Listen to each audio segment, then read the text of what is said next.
Saint 2018 کے بعد Saint میں کچھ بھی نہیں ہوا, کیونکہ وہاں جو الیکشن چوری ہوا, جس آدمی کی کوئی پارٹی نہیں تھی وہ چیئرمین الیکٹ ہو گیا. یہ جو سلیکشن کا معاملہ اگر ہم چھوڑیں گے نہیں نا تو یہ ہمارا ملک نہیں چلے گا. یہ سلیکشن چھوڑ دیں, یہاں بھی آپ دیکھ لیں کہ 49 ووٹ پڑے ایک آدمی کو اور وہ ناکام ہو گیا, 48 والا جیت گیا. تو یہ عجیب سے معاملات ہیں بدقسمتی سے ہمارے ملک کے. تو انہی کو ٹھیک کرنے کے لیے ہم یہ کہتے ہیں کہ ملک کے نظام کو آئین کے مطابق کریں. ہاں بالکل ٹھیک. اچھا مجھے ایک چیز بتائیں, ایک اتحاد ہے, اس میں 10-11 جماعتیں شامل ہیں اور اس میں تمام کے اوپر یہ بائنڈنگ ہے, یا کہا جاتا ہے کہ ان سب نے جو فیصلہ ہوگا اس کو یہ ایکسیپٹ کریں گے. ایک پارٹی سائیڈ لائن ہو جاتی ہے اور وہ کہتی ہے ہم ایکسیپٹ نہیں کرتے. So do you really think کہ اس کے باوجود پی ڈی ایم اسی طرح ورکنگ ریلیشن شپس میں رہے گی اور اس طرح ڈیلیور کر سکے گی جو اپوزیشن کے مائنڈ کے اندر ہے؟ جی دیکھیے, پی ڈی ایم کے تمام فیصلے مشاورت سے ہوتے ہیں, اور جب فیصلہ ہو جائے وہ پھر سب کا فیصلہ ہوتا ہے. کوئی بھی کسی پر وہاں اکثریت کی بات کبھی نہیں ہوئی, دلیل سے بات ہوتی ہے. اگر آپ دلیل دے پائیں آپ کی بات مانی جاتی ہے. مثلا ہم سینٹ اور بائی الیکشن کے خلاف تھے, وہاں دلیل آئی, ہم نے مان لیا. اسی طرح یہ تمام معاملے مشاورت سے, اتفاق رائے سے طے ہوتے ہیں. اختلاف رائے ضرور ہوتا ہے, ان اختلافات کو دور کیا جاتا ہے اور اتفاق رائے سے فیصلہ ہوتا ہے. اس وقت سینٹ میں جو اس وقت کرنٹ سچویشن بنی ہے, اپوزیشن کے 57 سینیٹرز ہیں. سو آپ کو لگتا ہے کہ اب آفٹر واٹ از ہیپننگ کہ سینٹ کے اندر ووٹ آف نو کانفیڈنس یا ایسی کوئی چیز لائی جا سکتی ہے, یا اس کے اوپر پاکستان پیپلز پارٹی ایگری کرے گی, پی ڈی ایم اگر کہے تو؟ دیکھیے, یہ اپوزیشن کی بہت بڑی کامیابی ہے, اور سینٹ کی تاریخ میں بھی اور شاید دنیا کی پارلیمان کی تاریخ میں انوکھا واقعہ ہے کہ حکومتی بینچز سے اٹھ کر ممبران جو ہے اپوزیشن میں شامل ہو گئے. بالکل ایسے یہ بہت بڑی کامیابی ہے. تو اب 57 ہے ہمارے پاس, عدم اعتماد کے لیے 51 چاہیے.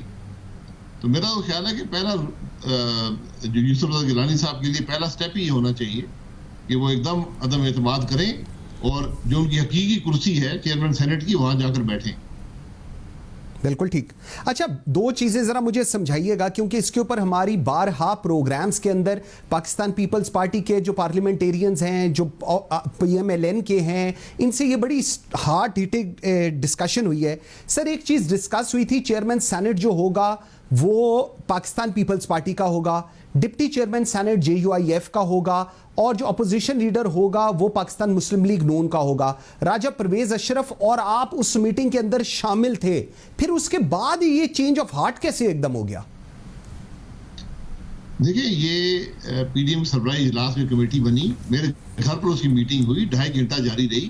تمام جماعتوں نے اتفاق کیا اس بات پر, اور وہاں پر میاں افتخار صاحب نے بلکہ کہا کہ دعائے خیر بھی کر لیں, تو دعائے خیر بھی کر دی گئی. جی, اس کے بعد جو ہوا وہ آپ کے سامنے ہے.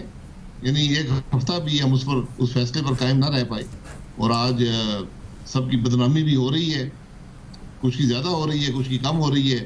اور جو پی ڈی ایم کا بیانیہ ہے اس کی بھی اب اس پر بھی اس کا اثر پڑ رہا ہے, کیونکہ میں نے کہا یہ ثانوی حیثیت کی چیزیں ہیں, ان کی کوئی حقیقت نہیں ہے کرسیوں کی. اصل جو مقصد ہے وہ نظام کی تبدیلی ہے, ملک کی ترقی کی بات ہے. وہ تو اب آج دوسرا دن ہے کہ اخباروں اور میڈیا کی زینت تو یہی معاملہ بنا ہوا ہے, چیئرمین سینٹ بن گیا حکومت کے ووٹوں سے. تو بہرحال یہ بھی بات ختم ہو جائے گی, لیکن حقیقت جو پی ڈی ایم کی وہ انشاءاللہ قائم رہے گی. آپ کو لگتا ہے کہ پاکستان پیپلز پارٹی جو ایک اس وقت بیانیہ بن رہا ہے کہ جی پاکستان پیپلز پارٹی شاید حکومت کی بی ٹیم بننے جا رہی ہے؟ مریم نواز کے بھی اس کے اوپر ٹویٹس آئے کہ جی سلیکٹڈ کا ورڈ کہا گیا, پھر یہ بھی کہا گیا کہ جی ہمیں بیک سٹیپ کیا گیا ہے پاکستان پیپلز پارٹی کی طرف سے. اس کے اوپر آپ کا کیا ویو پوائنٹ ہے؟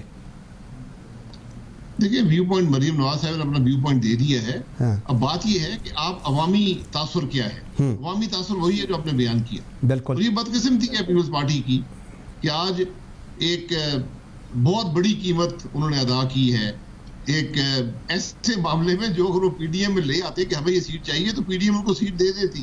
کوئی ایسی بڑی بات نہیں تھی. پی ڈی ایم کا فیصلہ ہو چکا تھا, اس فیصلے کو بدلنا تھا, اس کا فورم بھی پی ڈی ایم ہی ہے. اگر آپ حکومتی بینچز سے سینیٹر بلا کر اور کس کی مدد سے وہ سینیٹر بلائیں گے, بات تو ساری یہ ہر شخص یہ سوال کر رہا ہے. لوگ ہم سے سوال کرتے ہیں, ہم تو اس کو ڈاؤن پلے کرنے کی کوشش کرتے ہیں, لیکن ان باتوں کا جواب پیپلز پارٹی کو دینا ہوگا کہ کن حالات کے تحت وہ میرا خیال ہے 8 سینیٹر جو ہیں وہ ان کے ساتھ شریک ہوئے. باپ والوں نے ان کو ووٹ دیا, ANP, جماعت اسلامی اور دلاور گروپ کے 4. تو سر وہ باپ بلوچستان عوامی پارٹی کے اوپر بھی کافی ریمارکس آئے ہیں اسٹرانگلی مریم نواز کی طرف سے. اب اس کا اینڈ ریزلٹ کیا نکلے گا؟ اب یہ ایک بڑی اسٹرانگ رفٹ ہم نے دیکھی ہے پاکستان مسلم لیگ نون کی لیڈرشپ میں اور پاکستان پیپلز پارٹی کی لیڈرشپ کے اندر. سو اب اس کا ریزلٹ آپ کیا دیکھ رہے ہیں آئندہ آنے والے دنوں میں؟ میں نے کہا نا اس معاملے کی ثانوی حیثیت ہے, پی ڈی ایم کے بیانیے سے کا تعلق نہیں ہے, لیکن چونکہ یہ پی ڈی ایم کا فیصلہ تھا تو اب پی ڈی ایم ہی بیٹھ کر اس کا فیصلہ کرے گی کہ یہ جو حالات پیدا ہوئے ہیں ان کو کیسے حل کیا جائے گا. اور لیکن بات ساری یہ ہے کہ یہ جو 8 سینیٹر آئے ہیں, کیونکہ ہمیں تو ووٹ 49 پڑے تھے, ہاں جی, جس میں سے 7 ریجیکٹ ہو گئے, 49 ووٹ تھے, اب ہمارے 57 ممبر ہو گئے تو 8 کا اضافہ ہو گیا ہے. یہ 8 کس منہ سے یا کس شوق سے اپوزیشن میں شامل ہوئے, ہم ان کو ویلکم کہتے ہیں اور اسے توقع رکھتے ہیں کہ ہر بل میں ہر ووٹ پر وہ اپوزیشن کا ساتھ دیں گے تاکہ انشاءاللہ مکمل طور پر جو سینٹ ہو وہ اپوزیشن کے ہاتھ میں ہو. بالکل ٹھیک. اچھا تھوڑا سا لانگ مارچ کی طرف چلتے ہیں, تھوڑے سے ریزگنیشنز کے اوپر چلتے ہیں. 4 تاریخ بھی آنے والی ہے, اس کے اوپر ڈیسائیڈ بھی ہو جائے گا. Peoples Party it's written on the wall کہ دے ول ناٹ ریزائن. یہ ہم لوگ بالکل دیکھ رہے ہیں, اگر کسی کو کوئی خام خیالی ہوگی مجھے نہیں پتا. سو لانگ مارچ اور چیزیں ساتھ لے کر چلنا, اگر پیپلز پارٹی نہیں آگے چلتی تو پھر کیا ہوگا؟ دیکھیں پیپل پارٹی کو موقع دیا گیا ہے, 9 جماعتیں کہہ رہی ہیں کہ آپ نے اگر ایک مؤثر احتجاج کرنا ہے, اگر آپ نے پاکستان کے عوام کی رائے کو لے کر آگے چلنا ہے, اگر آپ نے اس نظام کو تبدیل کرنا ہے تو آپ اس نظام کے اندر رہ کر نہیں کر سکتے. آپ کو باہر نکل کر اس نظام کو ایک ایسا شوق دینا ہوگا کہ یہ نظام آگے چلنے کے قابل نہ رہے. اس پر تمام جماعتوں نے کہا کہ لانگ مارچ کے بعد استعفیٰ دیا جائے. پیپلز پارٹی نے اتفاق نہیں کیا, ان کو موقع دیا گیا کہ CEC کے پاس جائیں اور اپنا فیصلہ پی ڈی ایم کو بتائیں, کیونکہ ساری پی ڈی ایم تو یہ کہہ رہی ہے. انہوں نے کہا جی کہ ہمیں پہلے اس کی اطلاع نہیں تھی, نتھی کر دیا گیا. ہم نے کہا نتھی نہیں کرتے, آپ جائیں CEC سے بات کر لیں. یہ اس میں کوئی جبر نہیں ہے. اگر وہ کہتے ہیں کہ ہم نہیں جائیں گے تو پھر پی ڈی ایم اپنے اگلے لائے عمل کا فیصلہ کر لے گی. اگر وہ استعفوں سے اتفاق نہیں کرتے تو پی ڈی ایم اپنے اگلے لائے عمل کا فیصلہ کر لے گی, کیونکہ 160 استعفوں میں اور 105 استعفوں میں کافی فرق ہے. بلکہ اس کے اثر میں, اس کے جو محرکات ہیں اس کے اندر کافی فرق ہے. اگر پیپلز پارٹی شامل نہیں ہوتی تو پھر پی ڈی ایم اپنا کوئی اور نئی اسٹریٹجی بنائے گی, لیکن جو اصل بیانیہ ہے اس پر انشاءاللہ پی ڈی ایم قائم ہے, اور میں سمجھتا ہوں کہ پاکستان کے مسائل کا حل بھی اسی بیانیے کے اندر ہے. ٹھیک. مولانا فضل الرحمان جو کہ سربراہ ہیں پی ڈی ایم کے, اس سارے سینیریو کے اندر آبویسلی جو کچھ ہو رہا ہے it was in called for, نہیں ہونا چاہیے تھا. پاکستان مسلم لیگ اور پاکستان پیپلز پارٹی کے درمیان یہ جو رفٹ آئی ہے یہ نہیں ہونی چاہیے تھی. کیا کردار اب ادا کرنے جا رہے ہیں؟ آپ کو لگتا ہے کچھ اس میں بہتری ہوگی, یہ چیزیں جو ہیں یہ میلٹ ڈاؤن ہوں گی یا نہیں ہوں گی؟ دیکھیے یہ کوئی رفٹ نہیں ہے, یہ ایک عمل ہوا ہے, اس پر اتفاق نہیں ہے, اس پر ہمیں احتجاج ہے. بات بڑی سیدھی ہے اور پی ڈی ایم کو فیصلہ کرنا ہوگا, کیونکہ پی ڈی ایم کا جو اعتماد تھا اس کو ٹھیس پہنچی ہے. یقیناً اس کا اثر بیانیے پر ہوا ہے. یہ جو تحریکیں ہوتی ہیں, جو کولیشنز ہوتے ہیں, اس قسم کی جو موومنٹس ہوتی ہیں جہاں پر ہر قسم کی جماعت ہو, ہر سوچ کی جماعت ہو, ہر فکر کی جماعت ہو, تو وہ جب بیٹھتی ہے اعتماد کی بنیاد پہ بیٹھتی ہیں. اگر آپ اس اعتماد کو ٹھیس پہنچائیں گے تو پھر ذرا مشکل ہو جاتا ہے اس اعتماد کو بحال کرنا. تو بحال کرنے کی پوری کوشش کی جائے گی, لیکن جو بات ہوئی ہے یہ بہت ایک چھوٹی بات پر جو اصل بیانیہ ہے پی ڈی ایم کا اس پر اثر پڑا ہے. وہ اثر مستقل نہیں ہوگا, وہ اثر ختم ہو جائے گا, میڈیا کی بات ہے, لیکن یقیناً جو اعتماد ہے اس کو بحال کرنے میں کافی